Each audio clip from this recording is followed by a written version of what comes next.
8 راتیں 7 کہانیاں، ان کا مجموعہ پھر کیا ہوا، یہ آپ پڑھنے سے تعلق رکھتا ہے۔ خاکوں کا مجموعہ شجر سایہ دار۔ اس کے علاوہ یہ بتاتا چلوں کہ آپ نے صادق علی صاحب نے بھی اپنا کام فرنگ پر کیا تھا، یعنی علامہ اقبال کے کلام کی مبسوط فرنگ صادق علی صاحب نے تیار کی تھی، جس پر آپ کو راجستھان یونیورسٹی نے پی ایچ ڈی کی ڈگری تفویض کی تھی۔ ویسے ہی نعیمہ صاحبہ نے فرہنگ نذیر اکبر آبادی کو اپنا موضوع بنا کر اپنا ڈاکٹریٹ کا مقالہ سپرد قلم فرمایا۔ آپ کے مضامین اور انشائیوں کا مجموعہ یادیں اور باتیں، یہ بھی بہت مشہور ہوا۔ آپ کے جو معیاری مضامین شائع ہوتے رہتے ہیں، ان پر بحث و تمہیز کے لیے ریڈیو، ٹی وی یا مختلف رسائل و جرائد میں آپ نے تحریریں ملاحظہ فرمائی ہوں گی، اور آپ کی قابلیت سے متاثر ہو کر ہندوستان اور بیرون ملک میں آپ کو وقتاً فوقتاً اعزازات سے نوازا جاتا رہا، جن میں خاص طور سے Delhi Urdu academy, U P Urdu academy, Bihar Urdu academy, اور اس کے علاوہ انڈو پاک تنظیم احساسات اور ساہتیہ شبلی اعزاز سے بھی آپ کو نوازا گیا۔ اور ہندوستان کا ہی نہیں بلکہ پوری دنیا کا مشہور رسالہ، آپ نے جس کا نام سنا ہوگا شاعر، اس نے آپ پر ایک بہترین گوشہ شائع کیا تھا، جو آپ کے فکر و فن اور آپ کی ادبی اور علمی خدمات پر بھرپور روشنی ڈالتا ہے۔ اس کے علاوہ 20ویں صدی میں بھی آپ پر گوشہ شائع کیا اور آپ کی تخلیقات کو، آپ کی مساعی کو سراہا۔ ہماری خوش قسمتی ہے کہ باحیثیت اسپیکر آپ آج ہمارے درمیان موجود ہیں۔ اب میں آپ کے نعیمہ صاحبہ کے بیچ میں حائل ہونے کے بجائے انہیں دعوت کلام دے رہا ہوں کہ وہ تشریف لائیں اور آج کے موضوع پر اپنے خیالات کا اظہار فرمائیں۔ محترمہ ڈاکٹر نعیمہ جعفری صاحبہ۔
ہاں، میری آواز آ رہی ہے آپ کو؟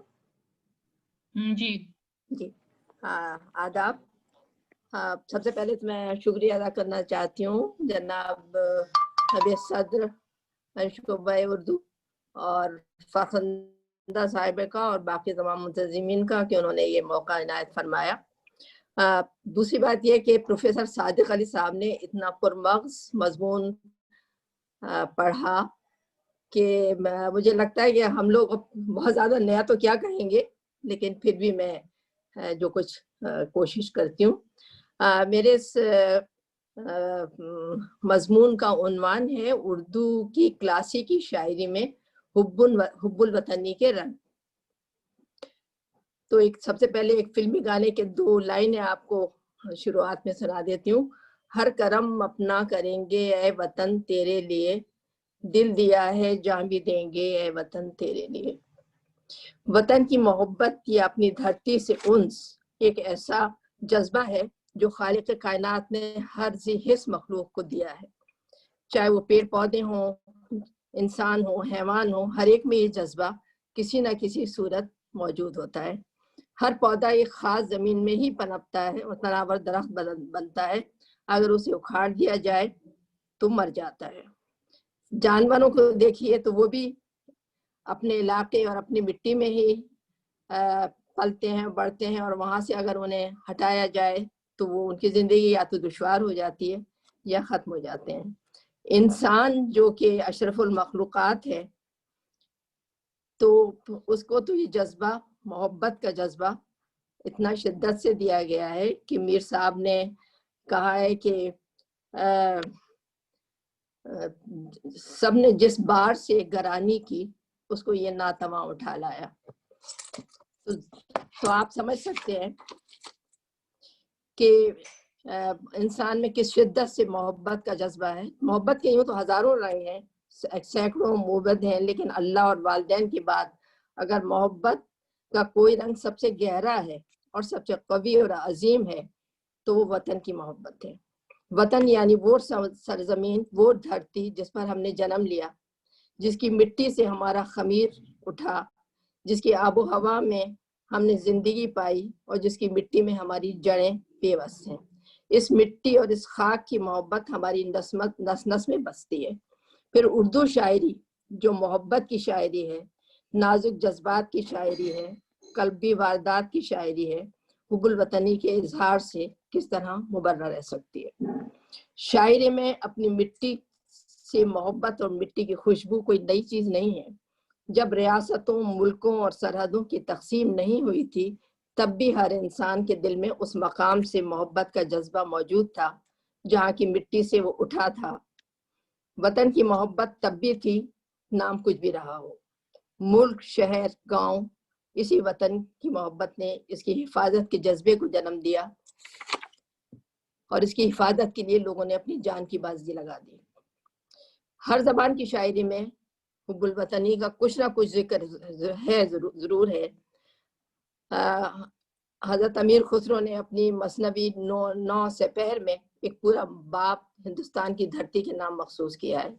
لیکن اردو شاعری کی تو بات ہی اور ہے, کیونکہ اردو اسی دیش میں جنمی ہے, یہیں سے پیدا ہوئی ہے. تو ظاہر ہے کہ اردو کا کی بھی یہ ماتر بھومی یا اس کا وطن ہے. اور پھر اگر ایک ایسی زبان کوئی بولتا ہے تو یہ کیسے ممکن ہے کہ وہ اس محبت سے مبرہ رہ سکے. اردو شاعری کی تاریخ اٹھا کر دیکھیں تو قلی قطب شاہ سے لے کر منور رانا تک ہر شاعر کے اشعار میں حب الوطنی کا جذبہ جاگزی ہے. قلی قطب شاہ نے اپنی دھرتی سے تعلق وہاں کے پھولوں, وہاں کے موسموں, وہاں کے میلے ٹھیلوں اور تقریبات کے ذکر سے اپنی نظمیات کو سجایا سنوارا, جس سے ان کی حب الوطنی ظاہر ہوتی ہے. میر تقی میر کو تغیر حالات اور فکر معاش نے دلی سے دور جانے پر مجبور کر دیا تھا, لیکن ان کی دل میں دلی ہی بستی تھی. دلی جو ایک شہر تھا عالم میں انتخاب, رہتے تھے منتخب بھی وہاں روزگار کے, اس کو فلک نے لوٹ کے برباد کر دیا, ہم رہنے والے ہیں اسی اجڑے دیار کے. نظیر اگرآبادی کی آگرے سے محبت تو اظہر من الشمس ہے. ان کی شاعری تو اول سے آخر تک حب الوطنی کے جذبے سے مملو ہے. یہاں کے دریا, یہاں کے میلے ٹھیلے اور تہوار, یہاں کی دیوی دیوتا, یہاں کے موسم, پھل پھول, درخت, ان کی ہر نظم سے حب الوطنی ٹپکتی ہے. عاشق کہو, اسیر کہو, آگرے کا ہے.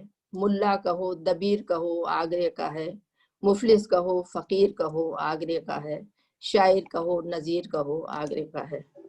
یہاں میں یہ واضح کرتی چلوں کہ ملک کے کسی شہر خاص سے محبت میں بھی دراصل وطن سے ہی محبت ہے, کیونکہ وہ شہر خاص بھی تو وطن عزیز کا ہی ایک حصہ ہے, جہاں ان شعراء نے جنم لیا اور وہیں کی خاک میں یہ مل گئے. البتہ بعد کے شعراء میں جن کا شعور زیادہ واضح تھا, حب الوطنی کے جذبے کا اظہار ہندوستان یا پورے وطن کے طور پر کیا. وہ شہروں سے اٹھ کر ہندوستان کے لیے شاعری کرتے تھے, چاہے وہ چک بس لکھنوی ہوں, علامہ اقبال ہوں, رام پرساد بسمل ہوں, اشفاق اللہ ہوں, فلک ہوں, فراق ہوں, جوش ہوں. جوش سے مطلب میرا دونوں جوش سے ہیں, جوش ملسیانی اور جوش مری آبادی. میکش اگرآبادی ہوں, منور رانا ہوں یا راحت اندوری ہوں, سب نے بڑے تسک و احتشام اور احترام کے ساتھ وطن عزیز کی محبت, وفاداری اور جانثاری کے نغمے الاپے ہیں. جد و جہد آزادی کے دوران, جیسا کہ پروفیسر صادق صاحب نے کہا, مجاہدین آزادی کے دلوں میں جوش اور جذبے کی آگ بھرنے کا کام انہیں شاعروں نے کیا کہ جو مجاہدین آزادی بھی تھے اور اس کے ساتھ شاعر بھی تھے. سرفروشی کی تمنا اب ہمارے دل میں ہے، دیکھنا ہے زوٹ کتنا بازوئے قاتل میں ہے. یہ شعر آج بھی اتنا ہی دل کو چھو جاتا ہے جتنا کہ اس زمانے میں میرا خیال ہے اس سے ہوتا تھا. لیکن یہ بات اور ہے کہ اس زمانے میں اس نے جو جس طرح کا جوش پیدا کیا تھا لوگوں میں اور جو ایک آگ سی لگا دی تھی وطن کی محبت کی، وہ اپنی مثال آپ ہے. لال چند فلک کہتے ہیں دل سے نکلے گی نہ مر کر بھی وطن کی خوشبو، میری مٹی سے بھی خوشبو وفا آئے گی. آخری مغل بادشاہ بہادر شاہ ظفر جو اسی مٹی سے جنمے تھے، اسی مٹی میں مل جانے کی حسرت لے کر دنیا سے رخصت ہو گئے. یہ بھی صادق صاحب پڑھ چکے ہیں شعر. کتنا ہے بد نصیب ظفر دفن کے لیے، 2 گز زمین بھی نہ ملی کوئے یار میں.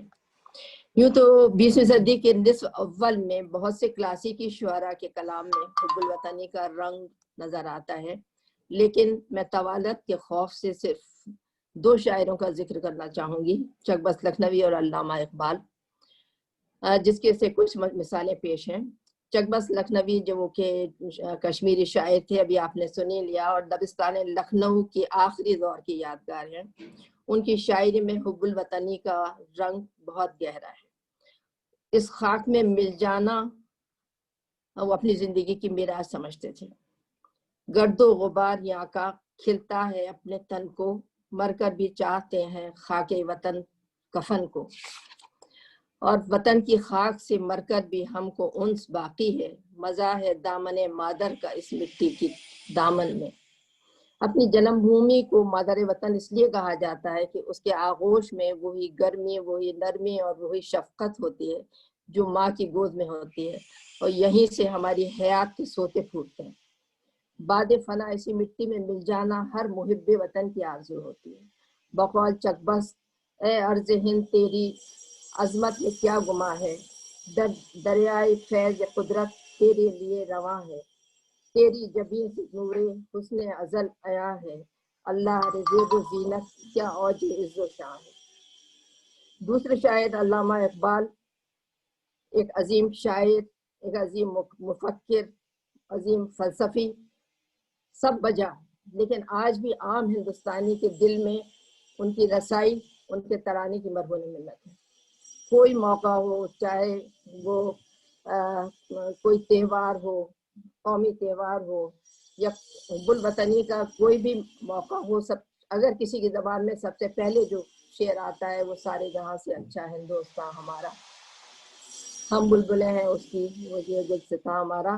اور خاص طور پہ اس کا یہ شعر کہ کچھ بات ہے کہ ہستی مٹی نہیں ہماری، صدیوں رہا ہے دشمن دورے زماں ہمارا. وہ اقبال ہی تھے جنہوں نے خاک وطن کے ذروں کو دیوتا کا درجہ دیا. پتھر کی مورتوں میں سمجھا ہے تو خدا ہے، خاک وطن کا مجھ کو ہر ذرہ دیوتا ہے. وہ اقبال ہی تھے جنہوں نے سورج کی کرنوں کے ذریعے ہندوستان کی دھرتی کو روشن کرنے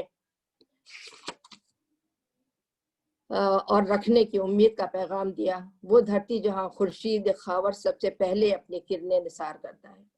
خاور کی امیدوں کا یہی خاک ہے مرکز، اقبال کے اشکوں سے یہی خاک ہے سیراب. غرض حب الوطنی کے جذبے اور بیان سے اردو شاعری اس طرح شرابور ہے کہ جس کو سن کر اندازہ ہوتا ہے کہ وطن کی محبت نہ صرف ہر شاعر بلکہ ہر ہندوستانی کے دل میں جاگزی ہے. آخر میں علامہ میکر شکر آبادی کے اس شعر کے ساتھ اپنی بات ختم کرتی ہوں. ہے اس کی خاک میں میری عمروں کا رنگ و بو، میرا وطن ہمیشہ الہی جواں رہے. بہت شکریہ اور بہت بہت مبارکباد آپ کے اس خوبصورت سیمینار کے لیے جو وطن کی محبت کو بھی پیش کرتا ہے اور اردو کی بقا کے لیے بھی جو آپ کام کر رہے ہیں وہ قابل تحسین.